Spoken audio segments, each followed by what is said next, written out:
kita juga terus berlindung kepada Allah dari godaan setan yang tiada henti untuk menguji hamba-hambanya yang soleh, menguji hamba-hambanya yang mau berserah diri, menguji hamba-hambanya yang bertawakal kepada Allah. Karena dengan memohon terus perlindungan kepada Allah, semoga Allah menguatkan kita, menguatkan keluarga kita, menguatkan kehidupan kita dari bujuk rayu setan yang tiada henti menggoda dan berjanji menyesatkan manusia untuk mengikuti jalan-jalannya. Ayat dan bunda bila salawat dan salam telah tercurah kepada manusia, Nabi besar Nabi Muhammad SAW, seorang sosok yang memang mampu memberikan suri tauladan terbaik dalam kehidupannya. Sosok yang telah memberikan contoh bagaimana perubahan terhadap diri, perubahan terhadap keluarga, perubahan terhadap lingkungan itu dia ciptakan dan dia buat rancang. Manusia yang mengajarkan kehidupan ini memiliki visi. Rasulullah lah yang menancapkan satu impian ke dalam dada para sahabat umatnya bahwa berdin Islam, memeluk din Islam secara utuh itu adalah menancapkan satu visi misi akan yaumil akhir, menancapkan misi dan visinya jauh ke depan sehingga dia adalah manusia sukses yang mengejar yaumil akhir.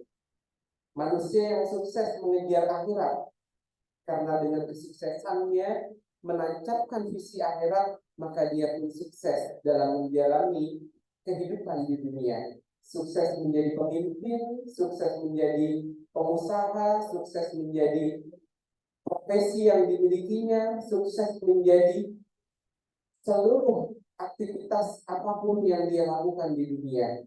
Sukses bukan berarti berhasil mendapatkan kesempurnaan, tapi sukses dia mendapatkan kebahagiaan di dalam menjalani proses mencapai keimanannya. Rasulullah mengajarkan itu, dan mudah-mudahan kita akan mencoba menggali terus apa yang Rasulullah lakukan, apa yang Rasulullah kerjakan sebagai sunnah-sunnahnya, dan mudah-mudahan itu menjadi ikhtiar kita, proses kita untuk berproses di dalam menanamkan keimanan dan ketakwaan kepada Allah. Ayah dan bunda bilang, alhamdulillah kita masih dipertemukan Allah dalam kesempatan setelah kemarin bulan Ramadan kita lalui, tentunya Ramadan yang begitu indah, begitu mulia, bulan yang begitu Allah berikan momentum terbaik bagi hamba-hambanya, kesempatan emas yang Allah sediakan kepada hamba-hambanya untuk bisa kita dapatkan kebaikan-kebaikan yang luar biasa. Dilipat gandakannya amal, dilipat gandakannya seluruh ganjaran-ganjaran oleh Allah, hingga janji-janji Allah itu diberikan untuk memberikan ampunan kepada kita hambanya. Dan kita memasuki satu bulan Syawal yang hari ini kita masih berada di dalamnya. Tentu waktu dan perjalanan bulan yang begitu singkat, tanpa terasa kita telah melalui, dan kita tidak tahu berapa lama kita melalui waktu yang Allah berikan ini. Karena ini misteri, karena Allah masih memberikan misteri ke depan. Kita nggak tahu sedetik lagi, berapa menit lagi, sejam lagi, atau mungkin berapa hari, bulan lagi, apakah kita masih menjalani kehidupan di dunia ini. Maka perlu kita melakukan satu introspeksi, perlu ayah dan bunda kita melakukan upaya tafakur terus-menerus. Ada 4T yang kemudian kita harus lakukan dan coba implementasikan di dalam aktivitas kehidupan kita. Kita tadabburkan terus firman-firman Allah, ayat-ayat Allah, kemudian kita coba mempelajari, tafsirkan, dan kemudian kita coba mentadabburkan. Dan yang terakhir adalah kita tarik sebagai cermin diri kita. kita tarik di dalam kehidupan kita. Karena tanpa Al-Quran kita sebagai cermin hidup kita, sebagai sesuatu yang menjadi pandangan hidup kita, tanpa kita jadikan Quran untuk bahwa dia adalah hidup kita, maka dia tidak akan melahirkan hikmah dan pelajaran di dalamnya. Ayah dan Bunda bilang, saya ingin mencoba sedikit melihat satu perjalanan dari kehidupan para nabi kembali. Walaupun sering kita dengar, sering kita baca, namun semakin kita hayati, semakin kita dalami, semakin kita menyelami ayat-ayat yang Allah berikan ini, sesungguhnya semakin banyak mutiara yang akan kita dapatkan. Jadi itu bedanya Al-Quran dengan Quran. Jadi Quran kalau dibaca itu diulangi, disimak, dihayati, kemudian ditadaburi, bahkan ditarik ke dalam kehidupan kita, dia akan menjadi satu mutiara yang semakin bersinar. Dia akan mengeluarkan cahaya, nur yang memberikan pancaran ke dalam hati kita. Beda dengan bacaan tulisan yang manusia buat. Gitu. Quran kalau dibaca sekali, dua kali, bosan, jenuh, gitu, lelah kita. Tapi kalau Quran, semakin kita baca, semakin akan ada makna yang ada di dalamnya.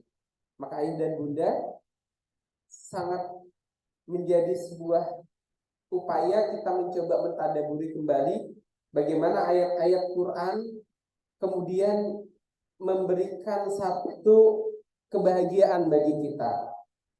Gitu. Jadi alasan kita ada di kehidupan ini karena kita ingin mendapatkan ini. Berapa banyak orang yang hidup hanya untuk mendapatkan kebahagiaan. Bahkan anak-anak kita sekolahkan itu juga untuk mendapatkan kebahagiaan.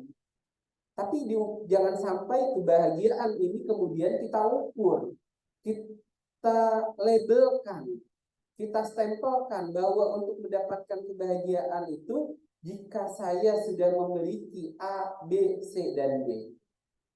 Bagaimana kita memberikan satu kenikmatan kepada anak-anak kita, paradigma cara pandang kebahagiaan itu bukan ketika mereka mendapatkan hasil, tapi ketika mereka mau melakukan satu proses.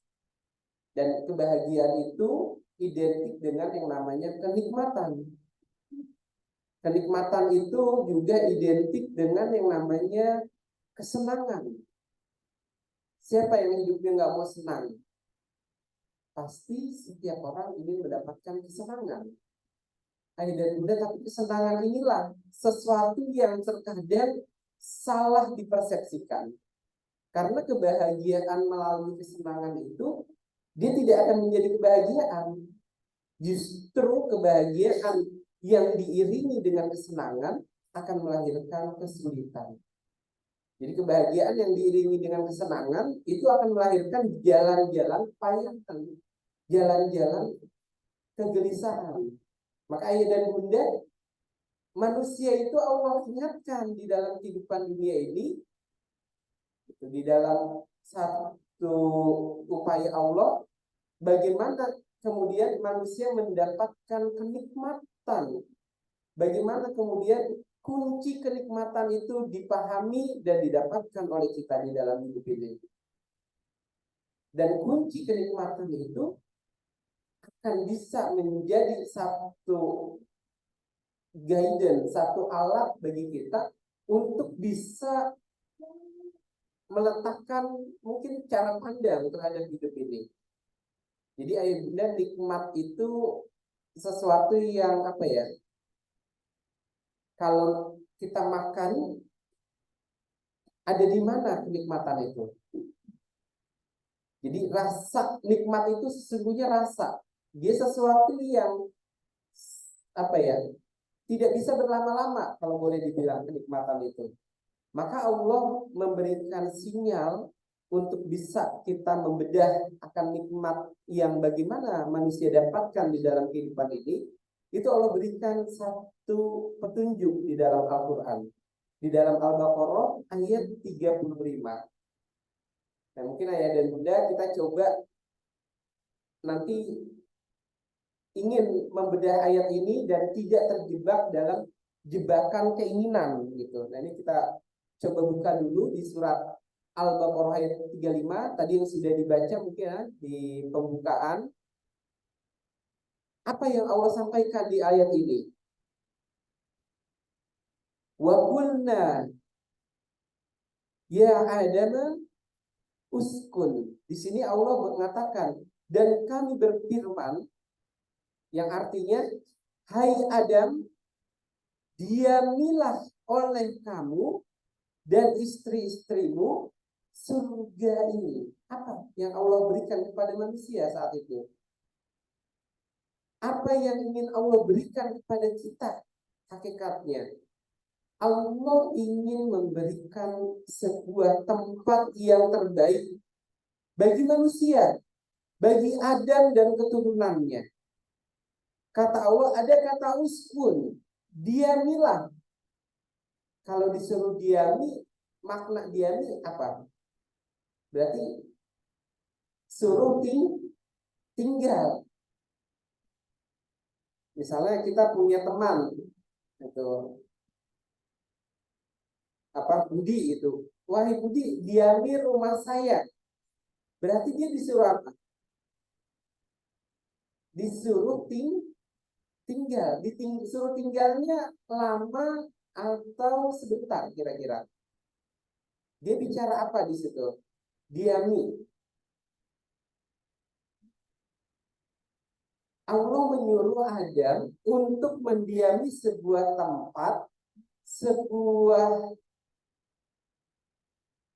wilayah di mana dia bersama dengan pasangannya, yaitu sebuah surga, sebuah tempat yang memberikan fasilitas terbaik bagi manusia. Apa yang ada di dalam tempat ini? Ibarat rumah. Rumah ini fasilitasnya udah komplit. Di dalamnya udah ada sofa, kulkas, bahkan sudah ada isi makanan di dalamnya lengkap gitu. Kata Allah, diamilah dan makanlah makanan-makanan yang banyak lagi baik di mana saja yang kamu sukai. Perhatikan ayat dan bunda. Allah menyuruh kita mendiami sebuah tempat di mana tempat itu Allah memberikan kebaikan-kebaikan yang tidak terhingga. Makanlah. Disinilah manusia diberikan yang namanya keinginan. Manusia punya kebutuhan di sini untuk makan. Kata Allah, silakan ambil kebutuhanmu di tempat itu. Makanlah makanan yang banyak. Di situ tersedia apapun yang kau inginkan dan baik, banyak dan baik gitu. Artinya boleh dimakan saat itu. Di surga itu tidak ada yang terlarang, tidak ada yang Allah larang. Melimpah segala sesuatu yang menjadi kebutuhan manusia sudah disediakan oleh Allah. Tetapi Allah punya SOP, punya aturan. Allah punya sebuah standar dalam memberikan kenikmatan kepada Adam, kepada kita, kepada hamba-hambanya. Apa yang Allah berikan SOP-nya? Janganlah kamu dekati pohon. Wala taqrabah hadzal syajarah. Kata Allah, jangan kamu dekati di situ sajarah itu menggambarkan apa? Pohon yang namanya pohon apa? Dia menghasilkan sesuatu, ada buahnya. Dia tidak berhenti, jumlahnya banyak. Dan pohon ini menggambarkan jumlah. Menggambarkan sesuatu yang terus bertambah. Ada sesuatu yang kamu juga harus menyadari. Jangan sampai berlebih-lebihan di dalamnya. Yang itu menyebabkan nanti kamu termasuk orang-orang yang zalim. Nah, dari ayat ini, ayat dan bunda, Kalau kita coba tadabburi lebih dalam, coba kita simak lebih dalam, ada dua kata yang menjadi kunci manusia, kita hamba Allah, Adam dan kita itu mendapatkan kenikmatan dan bisa kehilangan kenikmatan itu. Apa penghilang kenikmatan itu? Kata Allah. Ada kata uskun yang berarti tinggallah. Di situ memberikan sebuah definisi ruang dan waktu. Adam dikasih batasan ruang dan waktu. Karena Adam adalah makhluk, sementara Allah adalah pencipta. Maka makhluk punya ruang dan waktu, punya keterbatasan, punya jeda dalam hidup ini. Dan Adam diberikan, kata Allah, di situ SOP, sebuah pohon yang mengandung makna jumlah. Jadi ada sesuatu yang tidak boleh dalam kehidupan Adam itu, ketika ingin mengambil atau mendapatkan sesuatu, dia berlebih-lebihan. Jadi antara makna waktu dan jumlah ini melahirkan makna segala sesuatu itu boleh, kata Allah di surga itu, kalau itu sedikit, tidak lama-lama. Tidak boleh lama-lama, tidak boleh keseringan, tidak boleh kelamaan. Nikmat itu akan hilang kalau manusia merasakan mengambil sesuatu itu berlama-lama. Duduk enak ya ayah dan bunda? Kalau seharian duduk gimana rasanya? Sakit, pegel gitu. Jadi yang namanya enak itu ya nggak usah lama-lama, sebentar gitu. Sesuatu itu tidak boleh jumlahnya juga berlebih-lebihan, tidak boleh kebanyakan gitu. Jadi kata usbun dan syajaroh di dalam surat Al-Baqarah ini mengandung kalimat, mengandung frame, mengandung sebuah batasan kepada manusia, Adam dan keturunannya kita.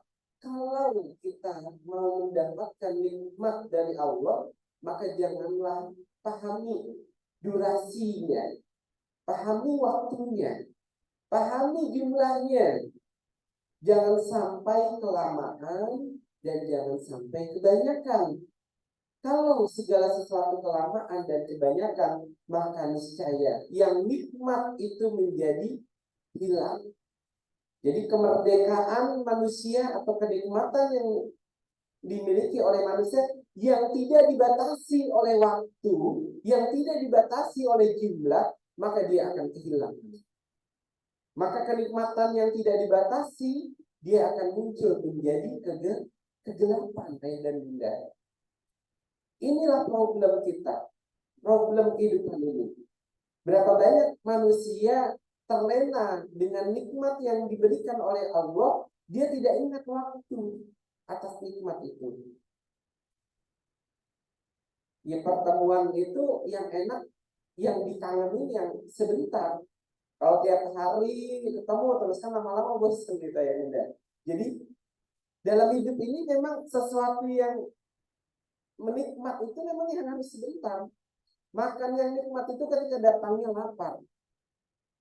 Ketika kita makan, maka nikmat rasa lapar itu hilang.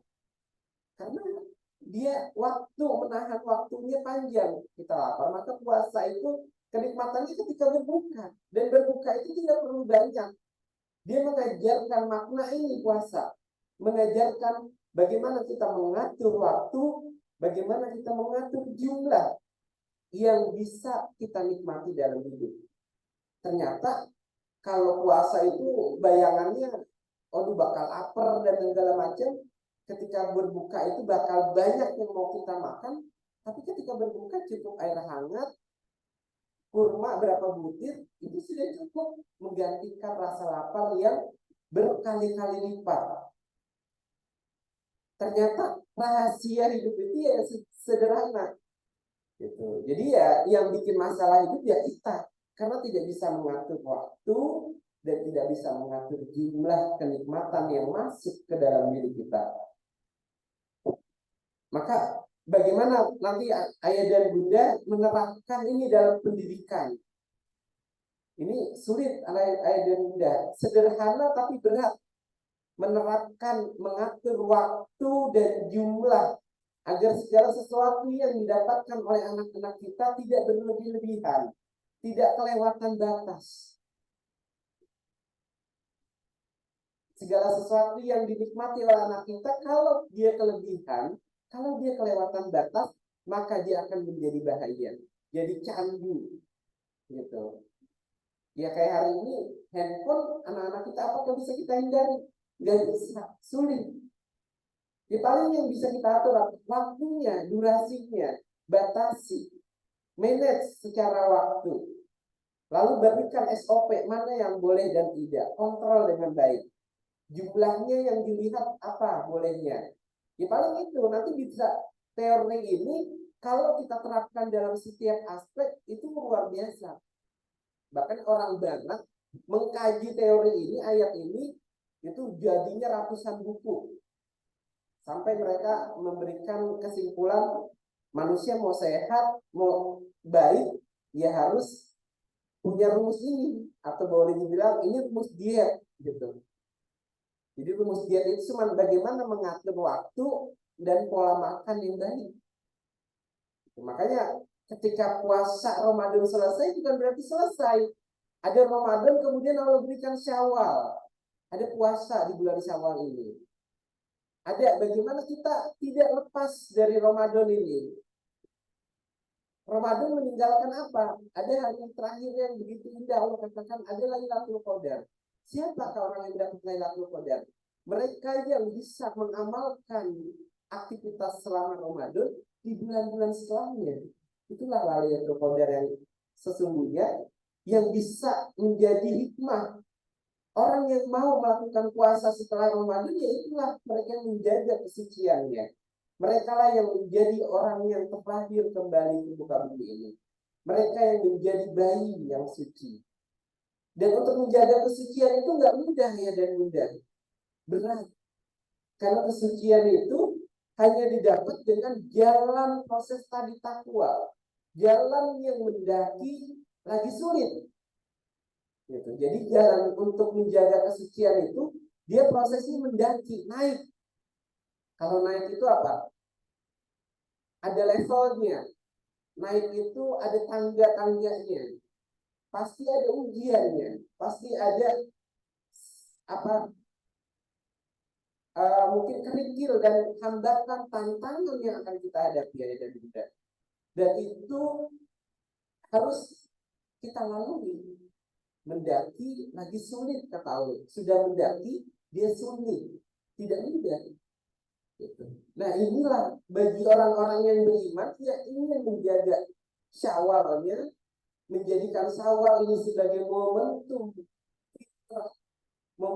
kita kembali ke hadapan Allah dengan kondisi yang suci, diatur, manage waktu dan jumlah apa yang kita dapatkan, nikmat waktu, nikmat rezeki, nikmat mendapatkan ilmu, nikmat memiliki anak, nikmat mendidik dan yang lainnya. Seluruh aktivitas dalam diri kita manage dengan baik.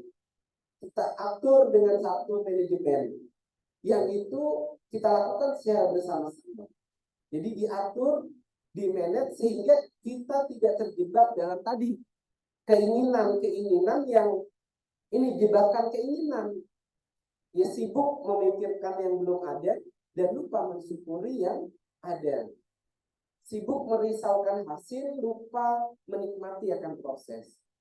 Jadi kalau sudah terjebak dalam keinginan, ya sibuk dengan hal ini, maka tadi kita berada dalam satu kegelapan yang membuat kita akhirnya berada dalam ruang yang itu saja. Hidupnya berputar itu aja.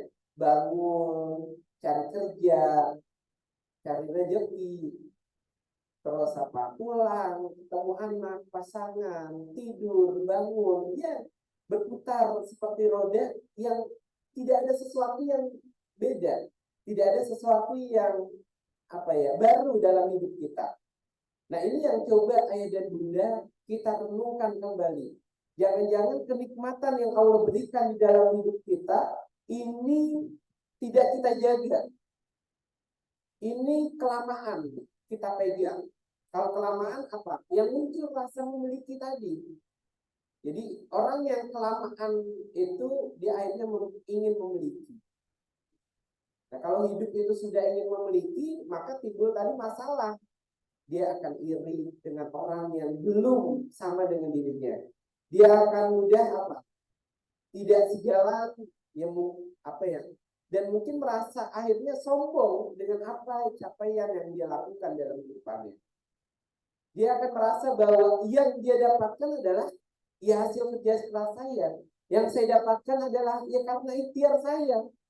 Gitu. Dan ayah dan bunda, maka hati-hatilah dengan tadi. Jika kita berada, musuh kita terbesar dalam hidup ini adalah ketika kita tidak bisa mengatur durasi, waktu, nikmat yang Allah berikan. Ya kalau punya sesuatu, sebentar aja milikinya. Kalau perlu, pindahkan kepemilikan itu. Pindahkan kepemilikan itu berarti menggeser. Menggeser apa? Menggeser niat yang tadinya niat untuk diri menjadi niat untuk kebersamaan, niat yang lebih luas, meluaskan niat di dalam hidup. Jadi, kenapa Allah mengatur waktu ini? Agar manusia ini punya wadah di dalam dirinya. Dia punya tempat yang luas dalam menerima apapun yang diberikan oleh Allah. Surga itu harus diluaskan niatnya. Kalau disempitkan, maka segala sesuatu akan sulit. Dia harus melapangkan dadanya. Dan mudah, jadi jangan sampai kita berada dalam yang namanya kegelapan gitu dalam hidup. Memang kuncinya tadi setelah kita mengatur yang namanya niat, melapangkan dan tidak memaksakan diri kita untuk berlama-lama memiliki kenikmatan, maka Allah ingin memberikan satu cahaya dalam hidup manusia. Dan cahaya itu adalah sebuah tadi jalan kita untuk membersamai pasangan, anak-anak, keluarga, lingkungan, bahkan membangun satu visi bagaimana membangun peradaban yang lebih besar hingga memiliki manusia yang beradab. Jadi ada kunci untuk membuka kegelapan itu. Ini kita belajar yang kedua, yaitu dari surat Al-Anbiya surat 21 ayat 87. Jadi sebelum kita memahami Al-Quran ini, sadari dulu ayat dan bunda agar ayat-ayat Allah ini menjadi sebuah panduan kepada yang kita tarik ke dalam hidup kita. Maka kita hidupkan dulu bagaimana Al-Quran itu penting di dalam diri kita. Sadari dan pahami yang pertama bahwa diri ini adalah kita ini buta di hadapan Allah. Ini kunci kesadaran, kunci ayah dan bunda melakukan satu proses pendidikan tarbiyah dari Allah. Kalau kita sudah menyadari kita ini buta, maka kita butuh Allah bukakan mata kita, bukan hanya mata zahir, tapi mata batin hati kita. Butuh Allah bukakan bagaimana hati kita ini melihat kehidupan ini dengan cahayanya Allah. Kemudian sadar di bawah ayah dan bunda kita ini orang yang tidak sakit. Tidak ada manusia yang hidup ini tanpa mendapatkan sakit. Jadi kesadaran bahwa kita ini adalah hamba yang mudah sakit, karena kita makhluk. Kemudian sadari kita ini orang yang akan berada di dalam kegelapan. Bukan hanya di dunia, kita akan pindah alam. Kita akan berada dalam kubur dan yang lainnya. Sekarang lagi ngetren film apa aja kubur ya. Siksa kubur gitu. Digambarkan itu kegelapan kubur seperti apa. Tapi sayangnya bumbunya masih lebih kepada ketakutan yang membuat ya orang lebih takut pada ketakutannya. Jadi bumbu-bumbunya yang belum bisa menempatkan bagaimana Allah itu punya sebuah kasih sayang yang lebih baik dan memberikan jalan untuk manusia bertobat kepada Allah. Ya mudah-mudahan minimal banyak orang yang mulai ingat sadar bahwa hidup itu akan ada masa kegelapan. Jadi sisa itu gambaran bahwa kita akan berada di dalam kegelapan. Kita akan pasti memasuki dunia kegelapan. Dan sesungguhnya kegelapan itu bukan hanya di dalam kubur, tapi kegelapan itu adalah ada di dalam kehidupan dunia. Orang-orang yang tertutup hatinya, maka dia telah berada di dalam kegelapan. Dan sadari ayah dan bunda kita ini pasti diuji. Nah, mungkin kalau kita nggak diuji, maka jangan harap kita punya level bisa lulus dalam kehidupan ini. Ibarat sekolah, ayah dan bunda, nggak ada anak yang masuk sekolah tanpa ujian. Jadi rumus anak itu lulus, dia pasti masuk sekolah dengan mengikuti ujian. Begitupun dunia. Ketika Adam diturunkan ke dunia, maka sudah pasti ada ujian yang akan dialami oleh anak cucu Adam, termasuk diri kita. Dan yang pasti kita akan kembali pulang. Maka ya dan tidak, setelah kita menggali, menyadari ini, maka kita hidupkan Al-Quran untuk membuka kunci kegelapan di dalam hidup kita. Dan ini menarik gitu. Di dalam Al-Quran itu 1 atau 2 ayat saja sebetulnya sudah cukup menjadi panduan hidup kita, anak kita, pasangan kita, lingkungan kita, dan masyarakat kita. Jadi kata Allah, kalau kita bisa mengamalkan, mempraktikkan 2 ayat ini aja, itu kisah Adam dan kisah Nabi Yunus di dalam surat Al-Anbiya ayat 21 dan 87. Silakan biar dapat pahala juga, ayah dan bunda ada yang mau baca suratnya dan artinya.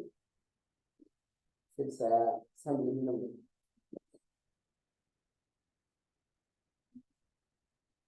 Yang udah ketemu atau bisa langsung dibaca? 21 ayat 87 ya.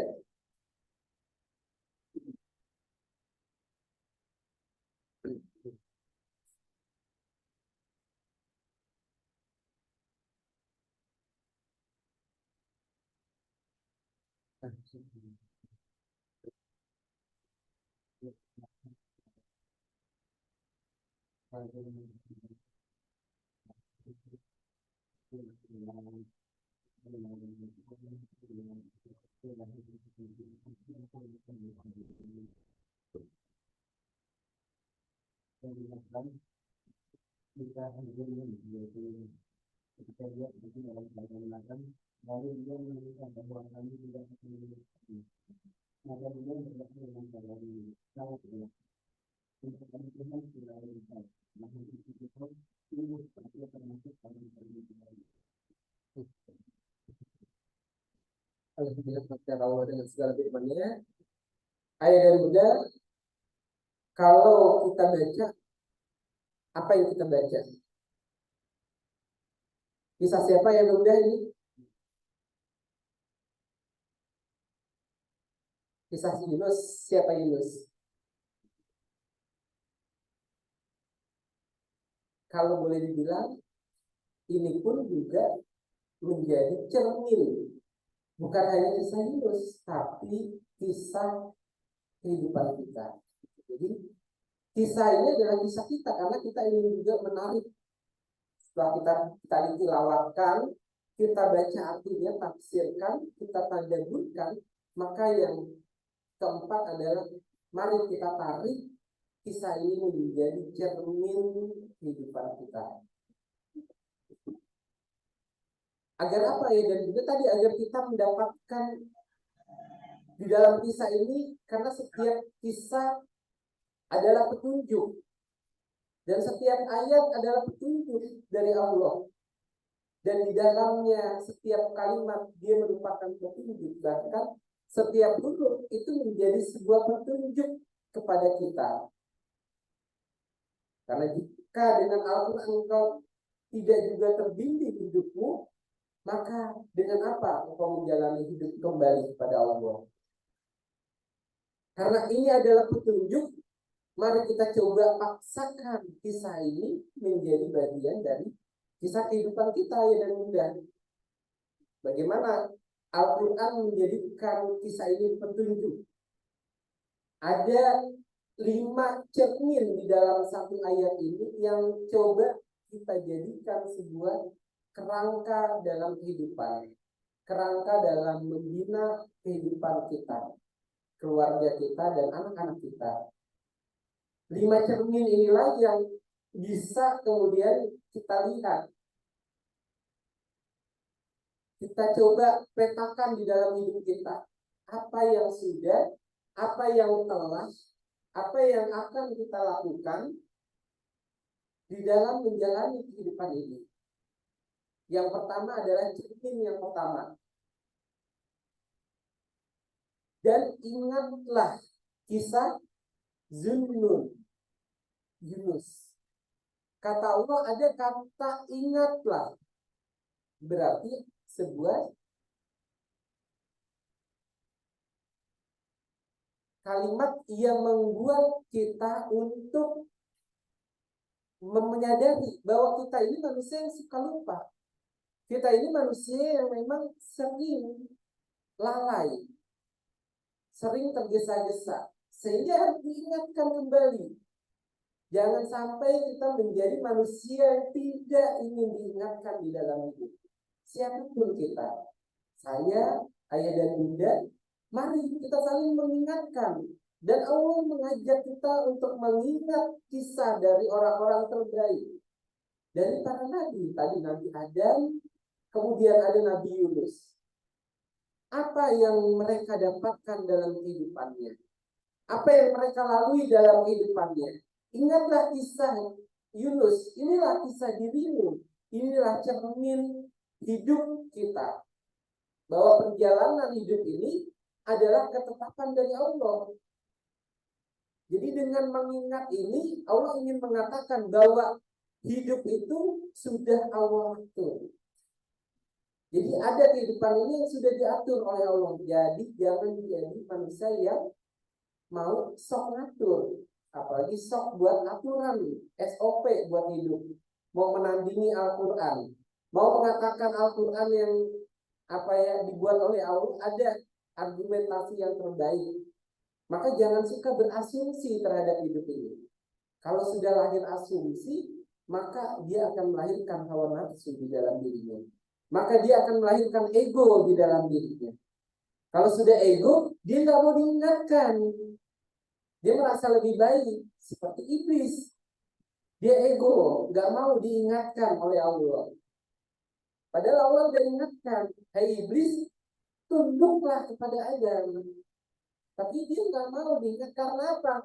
Karena dia sudah punya asumsi. Jangan-jangan Adam itu, aku lebih senior dari Adam. Udah asumsi dulu iblis. Udah muncul prasangka dalam dirinya.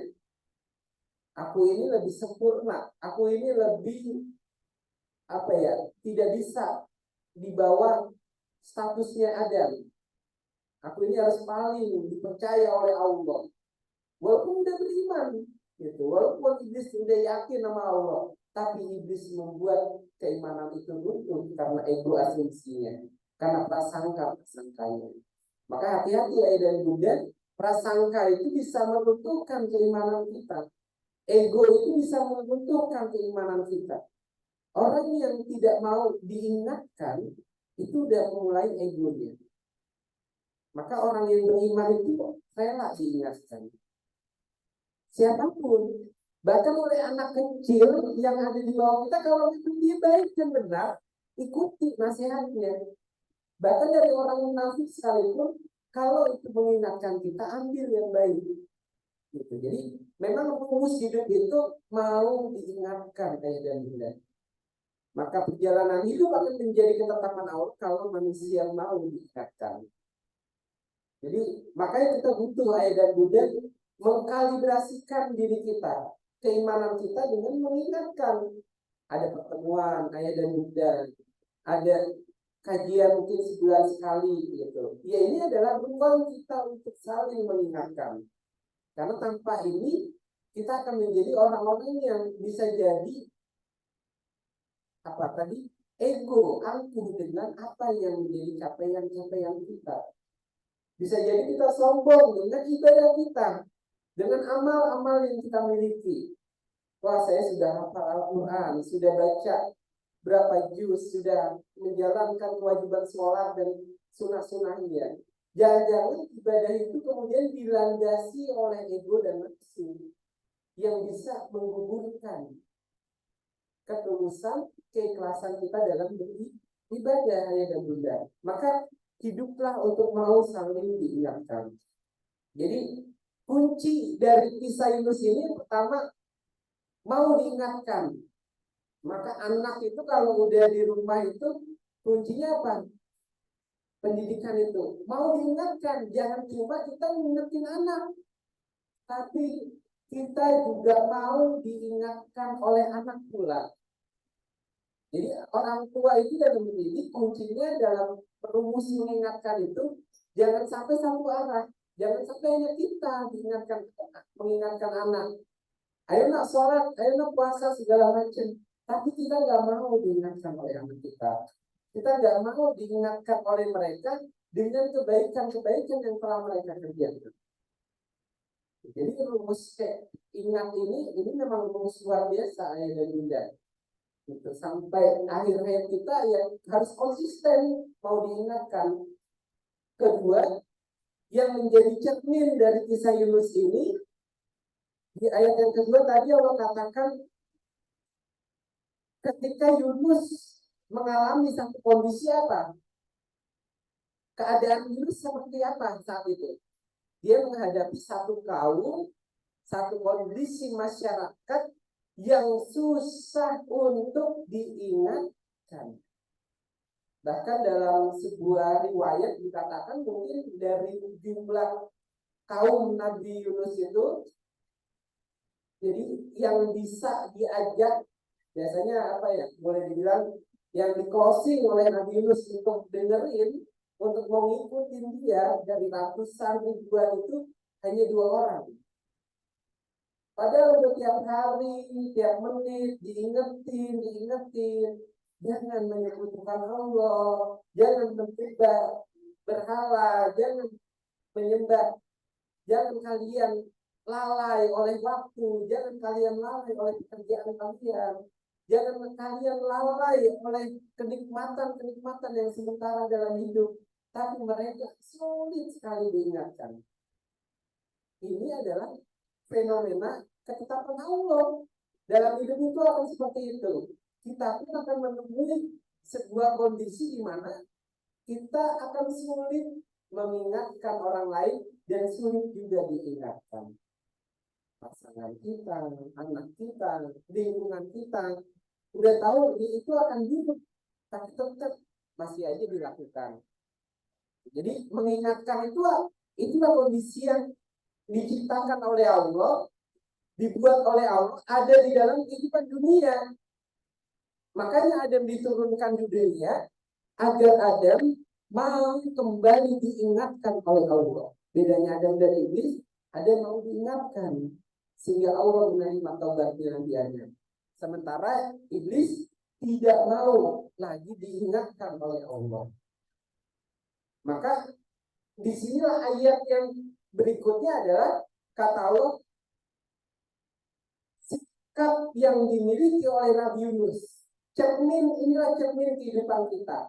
Kalau menemui sebuah kondisi yang tidak nyaman, kalau kita menghadapi kondisi yang tidak sesuai dengan ideal, maka respon dan sikap kita atas ketetapan Allah mau seperti apa?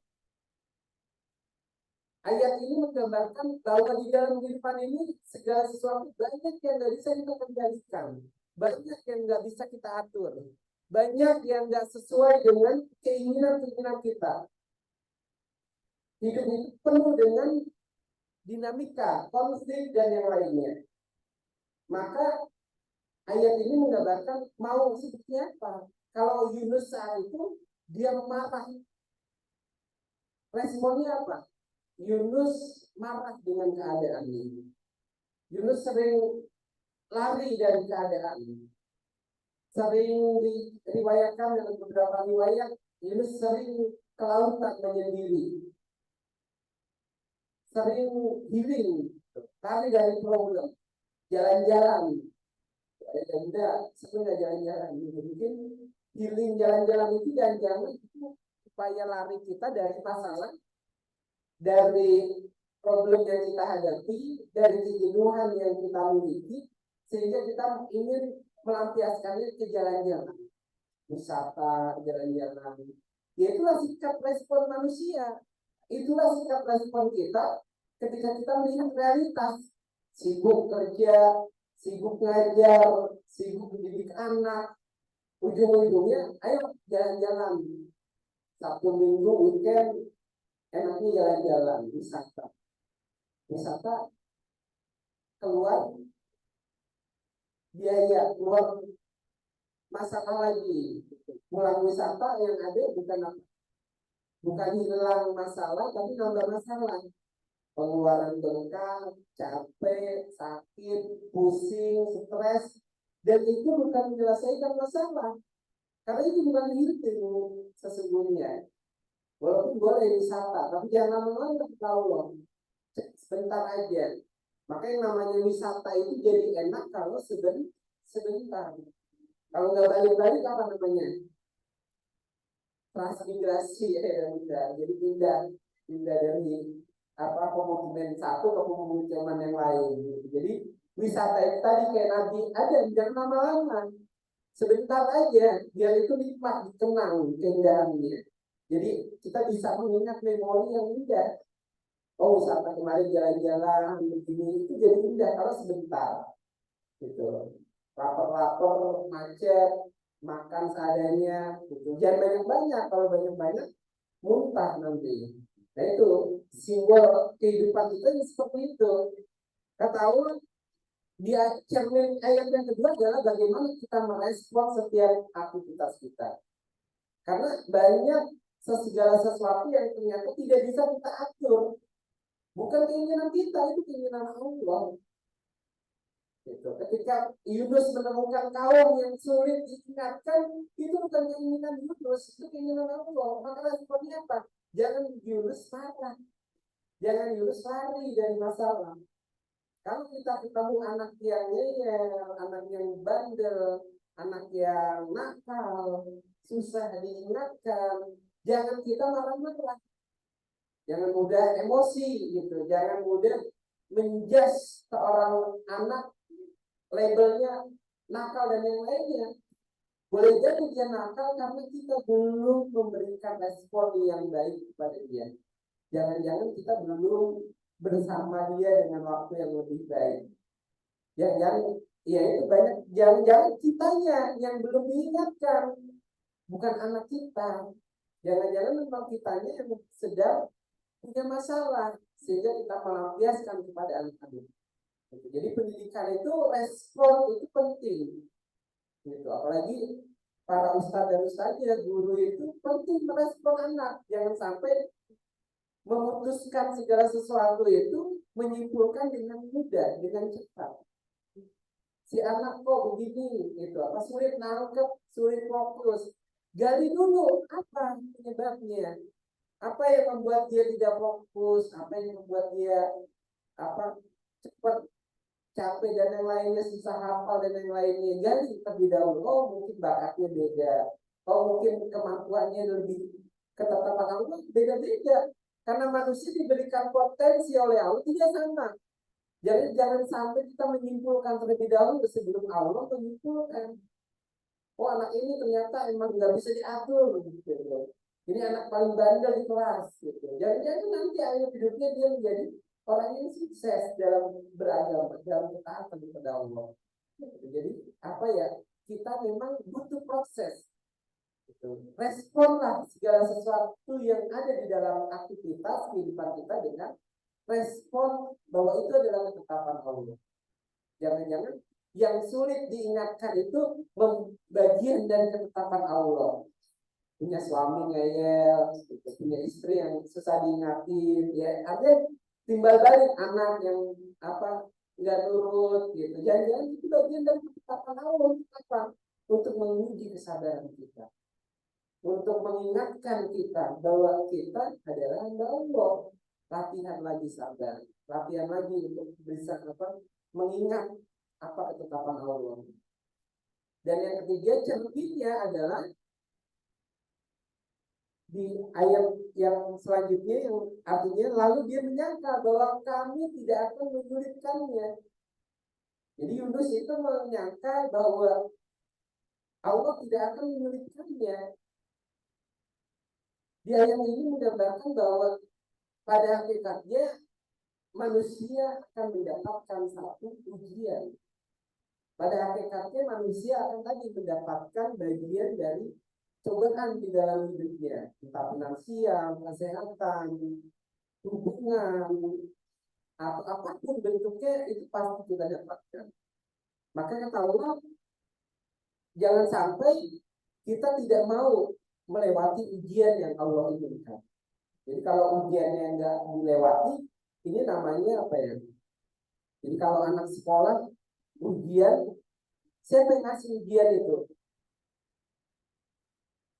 Guru gitu. Berarti untuk apa ujian itu? Ujian dalam hidup ini untuk diapakan? Saya dan muda. Dilalui, dihadapi ujian atau masalah ya untuk diapakan? Diselesaikan. Terus diapain lagi? Jadi ujian itu kalau tadi kita pikirkan lebih dalam, ini ujian ini mau diapain? Dinikmati gitu. Lalu apakah ujiannya selesai? Kalau kita nikmati, kita selesaikan, kita cari jawabannya, apakah selesai? Kalau di sekolah gimana? Ayo dan muda, anak-anak nih kita kasih ujian. Kalau udah selesai ujian, ntar ada ujian lagi nggak? Ada, pusing lagi nggak? Pusing lagi. Jadi ujian itu nggak berhenti kan? Selama dia ada di sekolah. Jadi ujian itu harus apa ya dan muda? Cari yang buat ujian itu, dekati yang buat ujiannya, dekati gurunya, gitu. Jangan ujian itu bisa jadi artinya apa? Ujian itu bisa jadi bukan untuk kita selesaikan. Masalah itu bukan berarti kita harus menyelesaikan masalah itu. Belum tentu masalah itu untuk kita selesaikan. Jadi apa? Coba digarisbawahi ya Bunda, bahwa setiap ujian atau masalah itu belum tentu untuk kita selesaikan. Kenapa?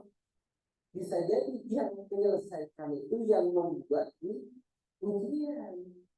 Ya ujian manusia buat siapa? Ya Allah. Bisa jadi yang menyelesaikan ujian itu nanti Allah. Belum tentu manusia yang bisa menyelesaikan ujian. Seperti Siti Hajar ketika ditinggalkan oleh Ibrahim berada dalam gurun yang tandus yang tidak ada tempat kehidupan. Tapi apa yang dikatakan oleh dia? Wahai Ibrahim, karena siapa engkau meninggalkan aku di sini? Hanya itu pertanyaan Siti Hajar kepada Ibrahim. Kalau itu karena Allah, maka aku yakin karena Allah yang memberikan pilihan tempat ini, maka aku akan hidup berada di tempat ini. Akhirnya apa? Hajar rela ditinggalkan oleh Ibrahim di dalam tempat yang di sebuah tempat yang gak masuk logika kita. Sedang hamil, berada dalam kondisi yang payah, yang butuh pertolongan, tiba-tiba dia harus ditinggalkan, dia harus berada dalam sebuah wilayah yang gersang, tandus, gak ada kehidupan, yang gak mungkin dalam logika manusia dia bisa bertahan. Dia bisa hidup di dalam kehidupannya. Tapi dalam logika Allah itu bisa. Tidak ada masalah yang dalam logika Allah tidak bisa diselesaikan. Ada Siti Hajar cuma diminta Allah, akhirnya apa? Dia berikhtiar aja, berlari-lari. Walaupun jawabannya gimana? Ya ketika dia hanya bisa dan menggetarkan kakinya, udah keluar jawabannya, udah keluar solusinya, udah muter-muter kemana-mana, ternyata solusinya nggak jauh-jauh. Itulah masalah, itulah yang namanya ujian. Kalau kita mau keluar ujian, cari yang mau membuat ujian dan dekati dia. Ajak ngobrol, ajak dialog, ajak kemudian kita meningkatkan dialog dengan yang membuat ujian. Agar kita tahu kisi-kisi ujian itu bukan membuat kita sibuk menyelesaikan masalah. Karena bisa jadi kesibukan kita, ikhtiar kita tidak menemukan hasil. Yang ada semakin tambah masalah. Jadi ya itulah. Yang ketiga ini mengajarkan kita bahwa ujian itu adalah bagaimana kita mencari yang punya masalah, yang punya ujian itu. Yang anaknya nggak nurut bukan responnya dengan marah-marah aja, bukan menghukum semata, tapi dekati. Jangan-jangan hubungan kita dengan Allah belum baik. Jangan-jangan apa yang kita lakukan kepada Allah belum optimal. Jangan-jangan ibadah kita masih banyak kepentingan ego kita, nafsu kita. Jangan-jangan ya tadi banyak masih yang belum murni di dalam diri kita.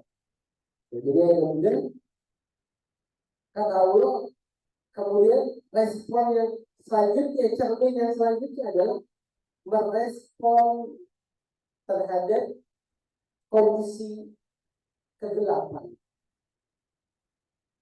Apa yang mau dilakukan oleh Yunus ketika dia sadar bahwa tadi dia sudah mampu mengendalikan tadi ujian ini, yang ketiga ini adalah dia mencoba mengendalikan apa-apa yang bisa diatur dalam kendali pikirannya, perasaannya, hatinya.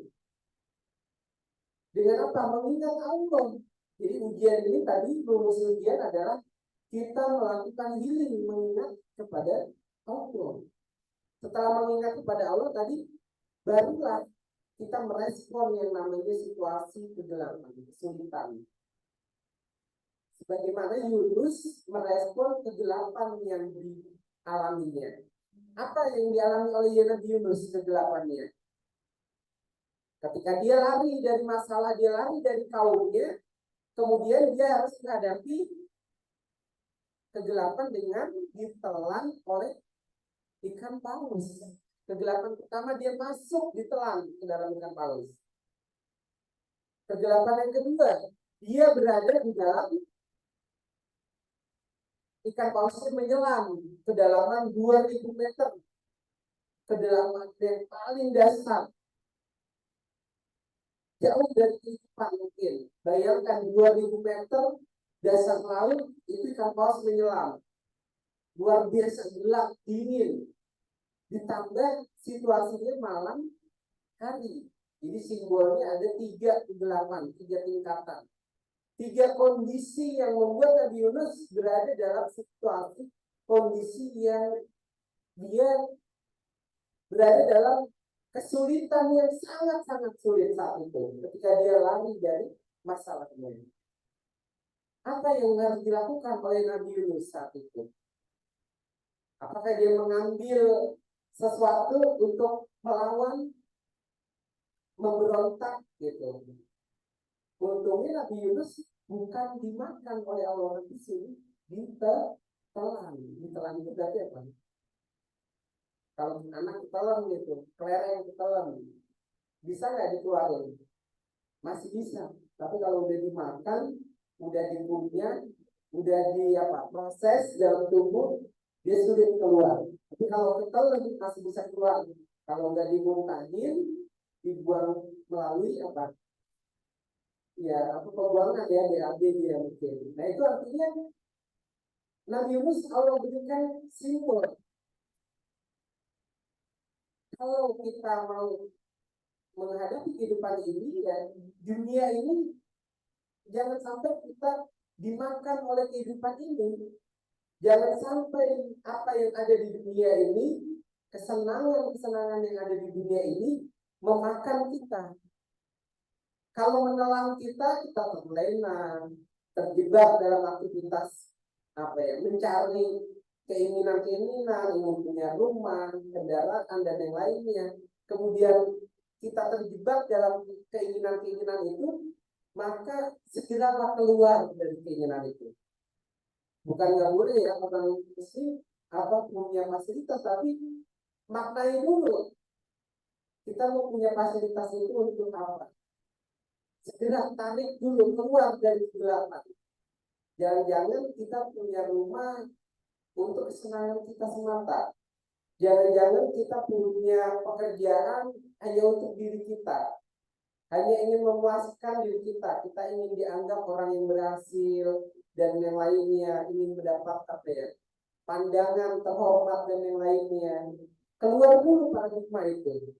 Keluar dari kegelapan, cahaya hati kita yang tertutup. Ketika ada di dunia ini, jangan berada di dalam kegelapan. Respon kegelapan ini kenapa kata Allah? Lihat.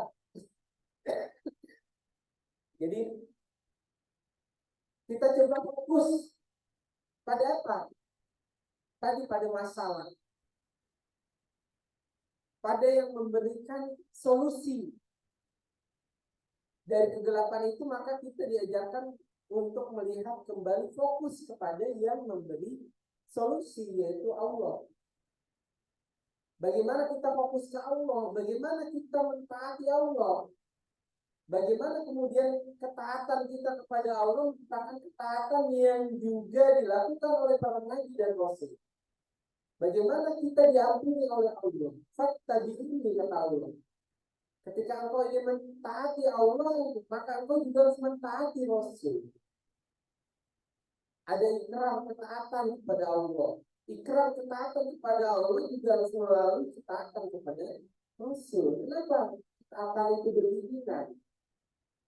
Jadi solusinya itu adalah kembali mentaati Allah, memurnikan ketaatan kepada Allah. Maka kalau manusia ingin menghadapi Syawal ini dengan fitrahnya, murnikan ketaatan kepada Allah sebagai solusi terbaik. Bagaimana ketaatan kepada Allah juga diiringi ketaatan kita kepada Rasul. Dia tidak bisa terpisahkan antara ketaatan Allah dan ketaatan Rasul. Bagaimana ketaatan Rasulnya? Rasulnya nggak ada, sudah wafat. Tapi ada nanti yang namanya misi-misi kenabian, misi-misi Rasul. Bagaimana? Ya mungkin bisa menjadi media kita bersama membangun generasi, membangun peradaban adalah upaya ikhtiar kita untuk membangun kembali ketaatan kepada Allah melalui sebuah ketaatan bersama. Karena ketaatan kepada Allah juga nggak boleh sendiri, kata Allah. Karena Rasul tidak mengajarkan dan tidak mencontohkan ketaatan kepada Allah yang seorang diri. Jadi harus ketaatan bersama-sama, tadi saling bisa ada ruang mengingatkan. Jama'i, harus ada kerangka jama'i di situ. Ini kunci cermin bahwa kegelapan itu akan bisa kita keluar darinya kalau kita fokus kepada Allah. Fokus memurnikan ketaatan kepada Allah. Dan cermin yang terakhir adalah ungkapan Nabi Yunus ketika berada di dalam kehidupan. Nabi Yunus mengatakan, La ilaha illa anta, tidak ada Tuhan selain engkau. La, kalimat la adalah kalimat yang menghancurkan. Dalam hidup ini udah nggak ada lagi yang menjadi sesuatu yang kita ikuti. La, tidak ada lagi sesuatu yang pantas melebihi Allah. La adalah sebuah sikap siap menghancurkan, merubuhkan, mendestruktifkan, menghilangkan ilah-ilah selain Allah di dalam hidup kita. Entah itu ilah karir, harta, yaitu jabatan, tahta, dan yang lainnya yang menjadi sesuatu yang kita takuti, sesuatu yang kita gandrungi, itu siap kita nafikan. Nabi Yunus berjanji tidak ada lagi ilah selain Allah. Sesungguhnya maha suci Engkau. Subhanaka. Kalimat subhanaka ini adalah kalimat yang menandakan bahwa posisi Allah itu suci. Maka hambanya harus mau mendekati yang namanya kesucian. Sementara manusia ini makhluk yang penuh dengan noda. Kita ini makhluk yang gampang ternoda. Ya masih hidup selama masih makan tadi, selama masih menjalani aktivitas, masih bergerak, maka noda itu ibarat debu yang mudah muncul. Ya keluar rumah dikit, udah ada kemaksiatan. Mata kita melihat sesuatu yang bukan haknya, mendengar yang bukan tepatnya, terus membicarakan sesuatu yang tidak urusannya. Banyak noda-noda yang mudah melekat ke dalam diri kita selama kita bergerak dan selama kita masih makan. Maka bersihkan terus itu. Jadikan pandangan kita kepada Allah bahwa kita ini makhluk yang mudah ternoda, sehingga kita mengatakan bahwa subhanallah, Allah yang maha suci. Hamba adalah makhluk yang bisa mudah terkotori. Hanya dengan menjadikan, memproses diri kita, hanya bisa memproses untuk menjadi suci. Ada yang makhluk yang nabi itu, ada nabi yang sucinya itu juga terjaga. Kalau di Quran itu ada kisah Nabi Yahya salah satunya. Nabi yang hidupnya itu luar biasa menjaga kesuciannya. Banyak kisah Nabi Yahya itu luar biasa kesuciannya sampai ya maaf, dia bersentuhan dengan muridnya saja tanpa sengaja itu tidak punya rasa. Karena apa? Karena saking dia terjaga kesuciannya sampai bisa menjaga hawa nafsunya, dan Allah lindungi hawa nafsunya dari keinginan-keinginan yang membuat dia lalai, yang membuat dia kemudian membuat nafsunya bergejolak. Jadi sampai Allah jaga. Itu Nabi yang luar biasa. Itu yang akhir hidupnya kepalanya dipenggal. Ada riwayat mengatakan karena dia diinginkan oleh anak seorang raja yang menginginkan Nabi Yahya. Tapi Nabi Yahya tidak mau, tidak menginginkan karena dia ingin menjaga kesuciannya. Dan kisahkan di saat pesta anak raja itu dia menginginkan kepala Nabi Yahya sehingga dipenggal itu oleh prajurit atau pasukan kerajaan saat itu. Nah itu banyak kisah-kisah di dalam Quran yang bagaimana kemudian mereka mampu menjaga kesuciannya. Ya kalau kita makanya jauh gitu.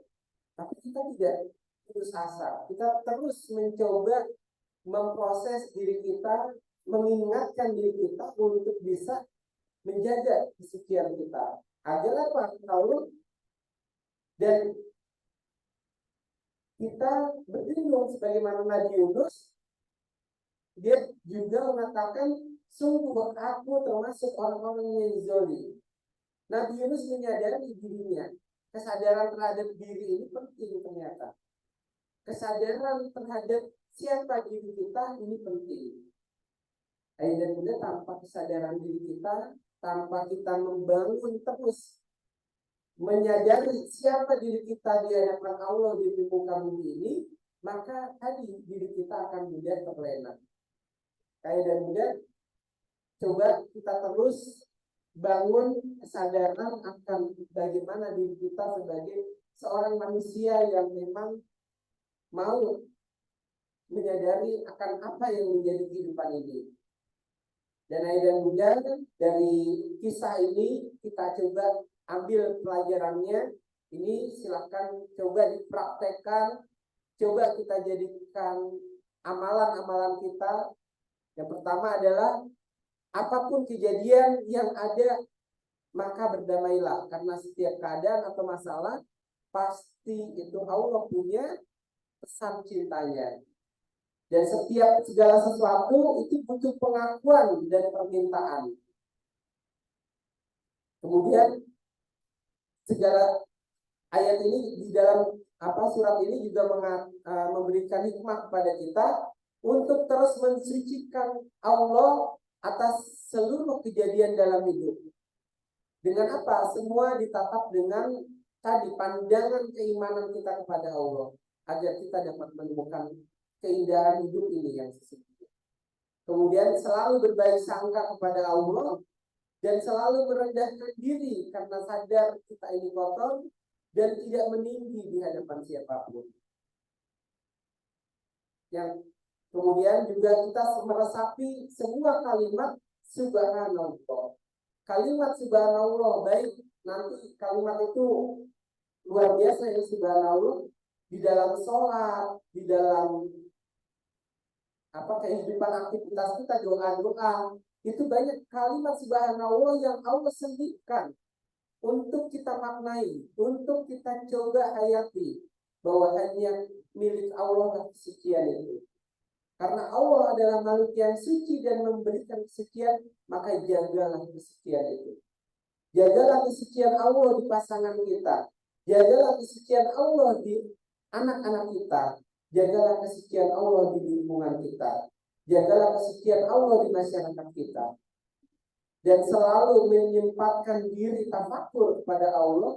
Ambil waktu untuk bersama Allah, ambil waktu untuk berada dalam kajian ilmu, kajian-kajian kebaikan yang mudah-mudahan itu mendekatkan diri kita kepada Allah. Demikian mungkin ayat juga sebuah kisah, dan dua ayat ini kita maknai, kita kalibrasikan dalam hidup kita. Nanti PR-nya ayah dan bunda, apa yang mau ayah bunda lakukan dari dua ayat ini. Contoh, misalnya hari ini saya berlatih untuk bisa menerima, berdamai dengan keadaan. Hari ini saya akan meresapi seluruh kalimat dan doa, terutama la ilaha illa anta subhanaka inni kuntu minadz dzalimin. Dan selalu berbaik sangka terhadap Allah dan apa yang ada di sekeliling kita, kehidupan kita. Silakan ayat pertama, apa yang mau kita aplikasikan di dalam kehidupan kita, ayah bunda sekalian. Mau batasi apa gitu? Kalau pesan ayat Al-Baqarah ayat 35 itu batasi gitu. Ayat bunda mungkin senang pesan udah pesan makanan pakai GoFood, GrabFood gitu. Tapi kalau tiap menit GrabFood kira-kira enak nggak? Yang ada kan malah rugi gitu. Jadi batasi, yang enak itu sebentar aja, sekali-kali aja. Gitu. Jadi apa yang mau dibatasi? Mau belanjanya, mau marah-marahnya, atau apa aktivitas yang mau kita batasi di dalam aktivitas kita. Kemudian apa yang mau kita tarik ke dalam diri kita dari ayat Nabi Yunus. Apa yang mau kita tarik dalam pendidikan anak-anak kita. Apa yang mau kita tadi, bagaimana mengatur anak kita, mendidik mereka, membersamai mereka, dan mudah-mudahan melalui forum-forum kajian ini kita mau sama-sama menguatkan visi kita. Karena kita ada di dalam karisma ini dengan visi, bukan dengan janji-janji, iming-iming bahwa ya capaian anak-anak kita adalah keberhasilan, kesuksesan mereka.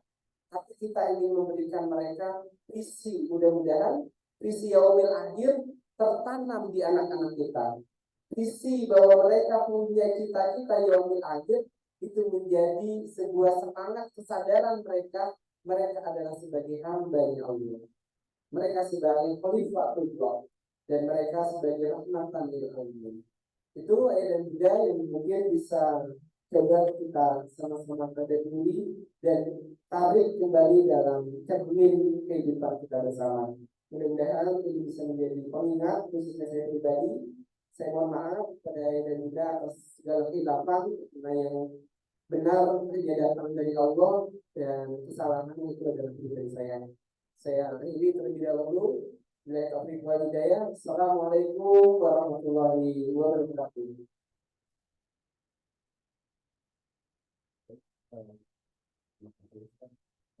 Tausiahnya yang luar biasa buat kami semua ini. Mudah-mudahan amal ibadah tausiah Ustaz dari menjadi amal yang mengalir di